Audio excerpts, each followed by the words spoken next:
এ বিষয়ে আরও জানবো। শাহবাগ থেকে যুক্ত হচ্ছেন সহকর্মী হাসিব পান্থ।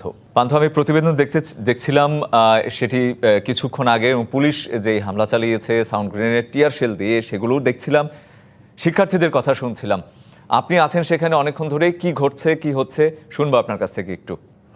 শুধু আমি এই মুহূর্তে অবস্থান করছি কিন্তু আসলে শাহবাগ মোড়ে, অর্থাৎ যখন আমি ইন্টারকন্টিনেন্টাল হোটেলের সামনে ছিলাম সেখান থেকে শিক্ষার্থী যারা ছিল, আজ যে দেড়টার পরবর্তীতে যেই ঘটনাটি ঘটেছে সেই ঘটনার পরবর্তীতে কিন্তু আসলে তারা 3টি দফার পরবর্তীতে আরও 5টি দফা দাবি দিয়েছে। সেই 5টি দফা দাবি সহ সর্বমোট কিন্তু 8টি দফা দাবি তারা এই পর্যন্ত এনেছে। এবং আমি যদি আরেকটু যুক্ত করি আপনাদেরকে, যে এইখানে কিন্তু আসলে তারা গায়েবানা জানাজা কিন্তু পড়ছে, যার উদ্দেশ্য কিন্তু তারা এসে শাহবাগে। আমি একটু দেখানোর চেষ্টা করবো আপনাকে আমার পেছনে, যেখানে শিক্ষার্থীরা কিন্তু আজ জানাজার আয়োজন করা হয়েছে। এছাড়াও যদি আরেকটু যুক্ত করি যে 3 দফা দাবি নিয়ে কিন্তু আজ দ্বিতীয় দিনের মতো তারা রাজধানীর শাহবাগে কিন্তু অবরোধ করেছিলেন, এবং পূর্ব ঘোষিত লং মার্চ টু ঢাকা কর্মসূচির অংশ হিসেবে তারা ঠিক 11টার পরবর্তীতে কিন্তু শাহবাগের মূল সড়কে অবস্থান নেন। পরবর্তীতে তারা এখান থেকে যমুনা অভিমুখে যখন 1:30টার দিকে যাওয়া শুরু করেন, তৎক্ষণাৎই কিন্তু আসলে পুলিশের যে বাহিনী ছিল তাদের কিন্তু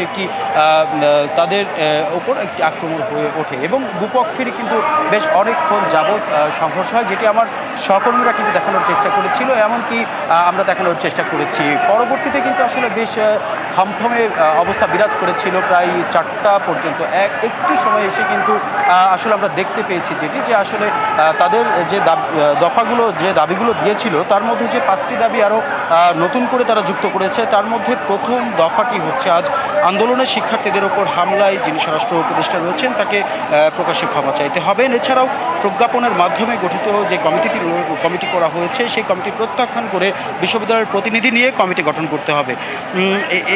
এভাবে এছাড়াও কিন্তু আরও পুলিশ দিয়ে হামলা করা বন্ধ করতে হবে। হামলা জড়িতদের পুলিশ সদস্যদেরও কিন্তু আসলে এই প্রত্যাহার করতে হবে। এমনই কিন্তু আসলে বিভিন্ন দাবিগুলো নিয়ে কিন্তু তারা 5টি দফা দাবি সহ তাদের সর্বমোট 8টি দফা দাবি নিয়ে তারা সর্বশেষ জানিয়েছে বিকাল 5টা নাগাদ কিন্তু ব্রিফিং করে।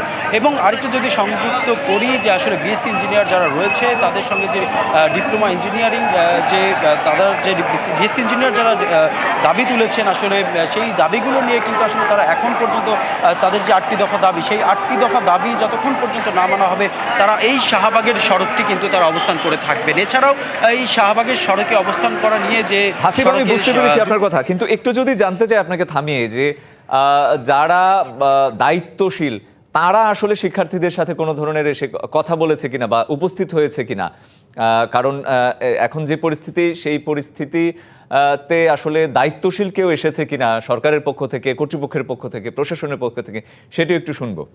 ওয়ালটন এখন দেশের সীমানা পেরিয়ে পৌঁছে গিয়েছে 50টিরও বেশি দেশে। ওয়ালটন, ঘরে ঘরে বিশ্বজুড়ে। রঞ্জন, আমি যুক্ত করি একটু।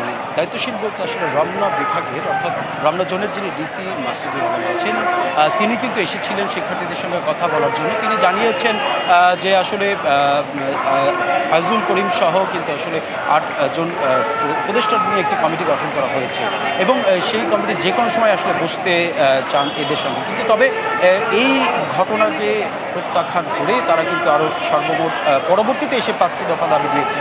আমি যদি দেখাই, দুপুরের পর থেকে কিছু সংখ্যক আসলে রণক্ষেত্র হওয়ার পর শিক্ষার্থীরা এদিক ওদিকে ছড়িয়ে থাকলেও আমার ঠিক এই পাশের অংশটিতে, যেখান দিয়ে শাহবাগের থেকে ঢাকা বিশ্ববিদ্যালয়ের যে রুটে যে যাওয়া যায় সেই রাস্তাটিও কিন্তু আসলে তারা বসে আছে। এছাড়াও কিন্তু তারা এলোমেলো সকল শিক্ষার্থী বসে রয়েছে, অর্থাৎ বিএসসি ইঞ্জিনিয়ার যারা রয়েছে তাদের যেই দাবিগুলো আমি কিছুক্ষণ আগে বলার চেষ্টা করছিলাম, তারা যে দাবিগুলো দিয়েছে সেই দাবিগুলো যতক্ষণ পর্যন্ত না মানা হবে ততক্ষণ পর্যন্ত কিন্তু তারা তাদের এই এখানে অবস্থান কর্মসূচি পালন করে যাবে। এছাড়া তারা কিন্তু আরেকটি বিষয় বলছিলেন যে আমরা যখন কথা বলেছি শিক্ষার্থীদের সাথে, যে আসলে এই রণক্ষেত্র হবার পরবর্তীতে অনেকেই অনেক কথা বলছে, সেই তথ্যের ভিত্তিতে আসলে শিক্ষার্থী যারা ছিলেন এখানে উপস্থিত এই শিক্ষার্থীরা কিন্তু আসলে জানিয়েছিলেন যে প্রায় হাসিব, আমি একদম পরিষ্কার আপনার কথা, আমি শুনবো নিশ্চয়ই আপনার কাছ থেকে। আরো থাকুন সেখানে আমার সাথে। আমি দেখতে পাচ্ছি সহকর্মী মুজিবুল হক আমার সাথে চট্টগ্রাম থেকে যুক্ত হয়েছেন, সেখানেও একই দাবিতে আন্দোলন চলছে। মুজিব, আপনার কাছে কি খবর আছে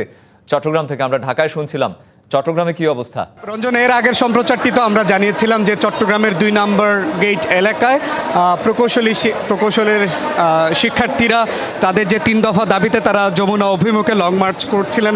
সেই লং মার্চে যে তাদের উপর যে হামলার ঘটনাটি ঘটেছে সেই হামলার প্রতিবাদে মূলত তারা তাদের যে আন্দোলন সেটি চালিয়ে যাচ্ছেন। এখন চট্টগ্রামের 2 নম্বর গেট এলাকায় তারা অবস্থান নিয়ে সেটির আসলে তারা প্রতিবাদ জানাচ্ছেন এবং তারা এখানে অবস্থান নেওয়ার পর থেকেই তারা মূলত যেটি দাবি জানিয়ে আসছিলেন যে যাতে তাদের যে 3 দফা দাবি সেটির মানার পাশাপাশি যাতে করে আজকে যে হামলার ঘটনা ঘটেছে সেই পুলিশ সহ যারা জড়িত তাদের শাস্তির দাবি তারা করছেন। আমরা কয়েকজন শিক্ষার্থী এখানে রয়েছেন, তাদের সাথেই কথা বলে আরেকটু বিস্তারিত জেনে নিতে চাই।